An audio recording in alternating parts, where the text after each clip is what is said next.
The class group chat and the counselor meeting, the problem started, small enough to sound like nothing. Brianna started a rumor that I begged for attention after she leaked a screenshot from our private chat. I had my phone in my hand, reading the message twice, while Mina from homeroom looked over and asked why my face had changed. Brianna, the girl who started the school rumor, kept their voice calm, which made it harder to push back without looking dramatic. When I asked what they meant, they said I must have misunderstood the plan.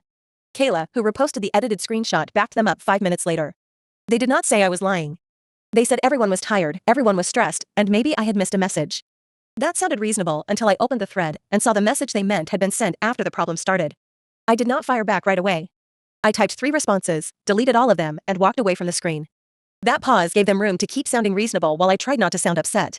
Later that night, I saved what I had of the original message, the edited repost, and the voice note where Brianna admitted the rumor was supposed to ruin my week.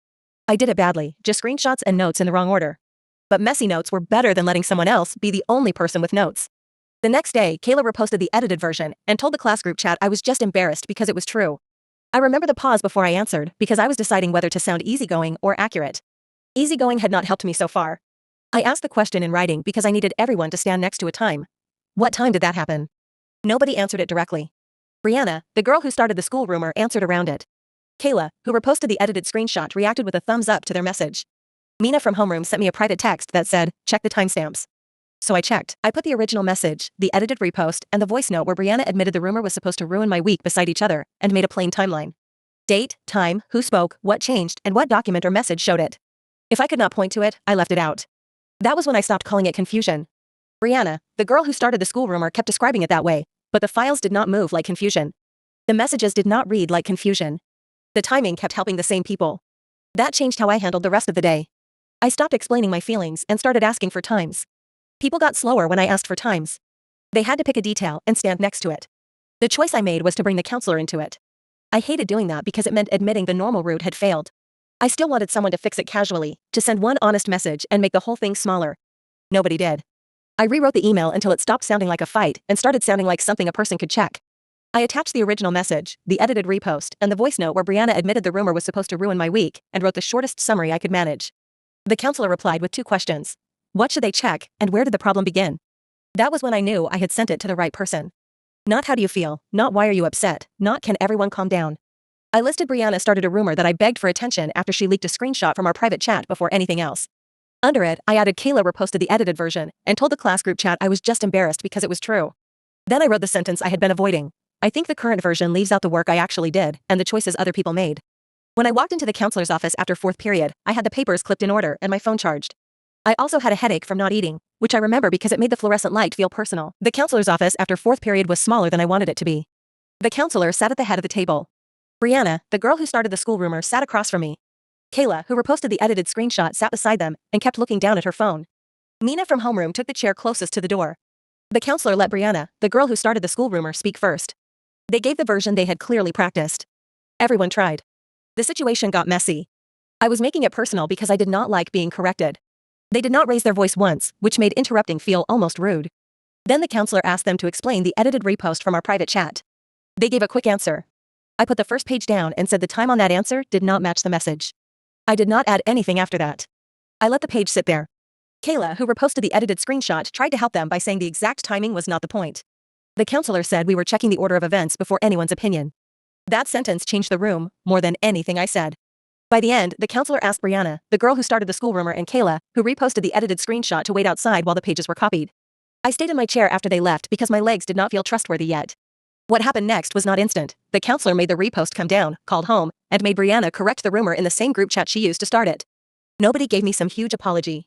I got one awkward email and a lot of people suddenly acting like they had always wanted clearer records. Brianna, the girl who started the school rumor, avoided me afterward. Kayla, who reposted the edited screenshot, sent one message that said she hoped we could all move forward. I did not answer right away. Moving forward is easier to request after someone else has done the dragging. Mina from homeroom checked on me later in the hallway. She did not give a speech. She just said, "I'm glad you kept the times." I laughed too hard at that, and then had to pretend I was fine. For days afterward, the fallout kept arriving in small, practical ways. People asked more careful questions. Messages got clearer. Plans that used to live in someone's memory started appearing in writing. I still go back to that beginning sometimes. Brianna started a rumor that I begged for attention after she leaked a screenshot from our private chat. It looked small from the outside. Most things do before you see where they are going. The first ordinary day after it felt stranger than the meeting. I woke up expecting another message about the edited repost from our private chat. There was nothing. Just a normal inbox, a normal cup of coffee, and the weird quiet that comes after you stop bracing for someone else's version. I checked the folder anyway. That annoyed me. I wanted to be the kind of person who could close a folder and never look back. Instead, I opened it 3 more times that week, not because anything had changed, but because my body had not caught up to the fact that the worst part was over.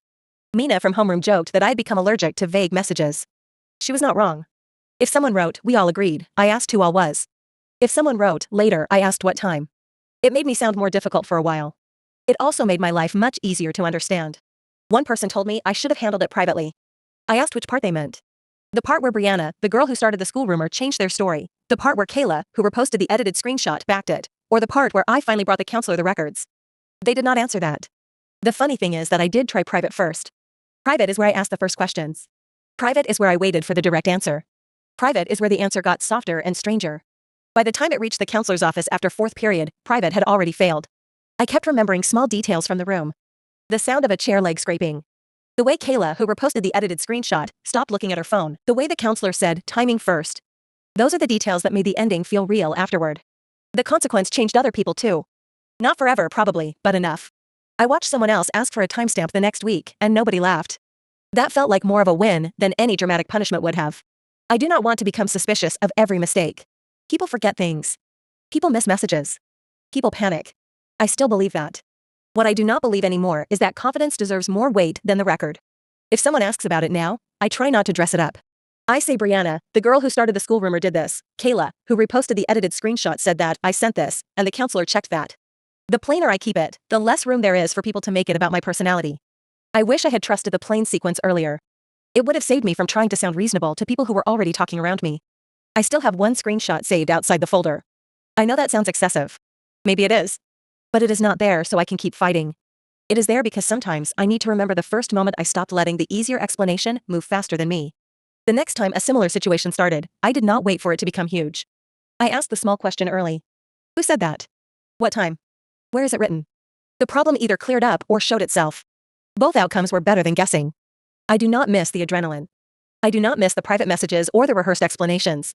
I do not miss trying to sound calm enough to be believed. These days, I would rather have one awkward timestamp than 10 smooth explanations. What stayed with me was how ordinary having a school rumor turned private context into public entertainment before anyone asked for the original looked while it was happening. Nobody announced they were building a false version. They just made one convenient choice, then another, while I tried to stay pleasant. Pleasant has its place. I am still pleasant when people earn it, but I do not use pleasant as a substitute for checking anymore. A few weeks later, I found one of my notes about the edited repost from our private chat. It was messy, half a sentence and a time written too hard into the paper. I kept it because it reminded me the version I remembered had not been in my head. It had been in the room. The counselor never became warm with me, and I did not need that. What I needed was someone willing to check the original message, the edited repost, and the voice note where Brianna admitted the rumor was supposed to ruin my week in order. Warmth without checking had already cost me enough. That is enough for me. Not because everyone became fair. Because the next time somebody tries to hurry me past the part one actually saw, I know not to move so fast. More Reddit-style drama stories, subscribe to Voice It. If you want another one now, choose a story on screen.